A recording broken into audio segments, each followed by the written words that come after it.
Hey guys, just a very quick message. We will be starting anti-bullying workshops starting from April. These are going to go in between the teen and the family boxing sessions on a Tuesday in Maltby. Honestly, I am just heartbroken by the amount of families that are constantly coming to me, scared parents, worried to send their children to these schools.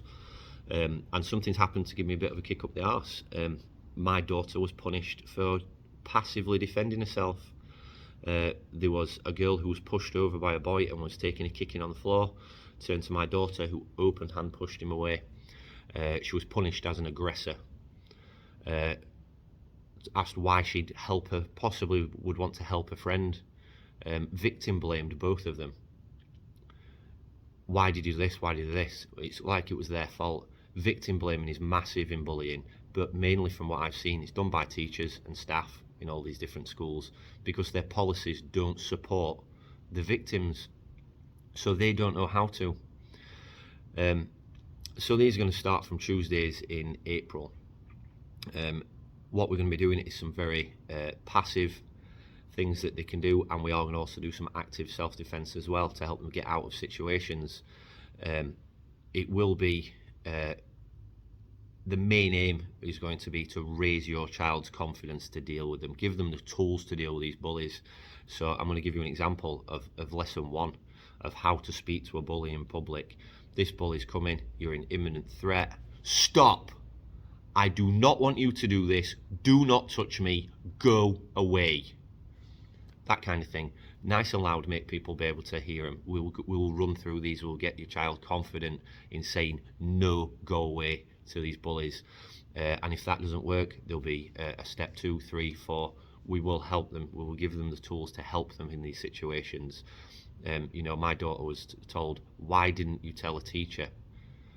Well, because a bully was directly in her face and the 5 teachers in the playground didn't see it.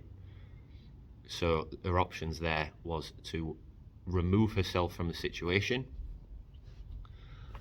or take a kicking.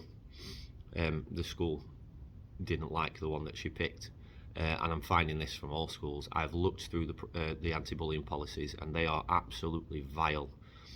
2 of our local schools share one, which is written by a learning trust. I looked at the escalation of what happens with bullies, and what would you think the highest one would be? My guess was expel the bully, as is everyone that I've asked. What it actually says is move the bullied child to another school. Can you imagine the mental health problems you're putting on this child? Can you imagine the shame of knowing that all this is happening, this moving school, all the stress on your family and everything, and you've had to move? Is that not putting the guilt onto that child, the blame onto that child? It's shocking. The policies are full of rewards for bullies if they do what the rest of the year have done all year long. It is full of maybe this is the reason the bully's doing it. Yes, we should absolutely deal with that. Absolutely we should. But at the point we're at, you have a hurt, scared person and you have some alpha that's making them feel like that. What's his priority right here? It's probably going to be the very, very scared child at this point in time, isn't it? And it's just not happening. We're sick of the victim shaming. We're sick of the no action taken. We're sick of rewarding the bad guys while our children are scared. So these workshops are going to be happening. Just to put into context what's going to happen, there's going to be lots of things for you to take away as parents. Different contacts, different fact sheets, different things to work through, as well as copies of the anti-bullying policies and where I have basically torn them apart because they're absolutely shocking. You can see them for yourself. We can show you what you can legally do and not do. My daughter was well within her rights legally to push that child away, yet the only time I see anything about reasonable force in any of them is on one of the sites where it tells the teacher he or she can use reasonable force, but not the child, which is not how human rights works. I suggest that you have a look at that. Your child can push them away before they hit. It's called a preemptive strike. If you look at the Crown Court services, it's all on there.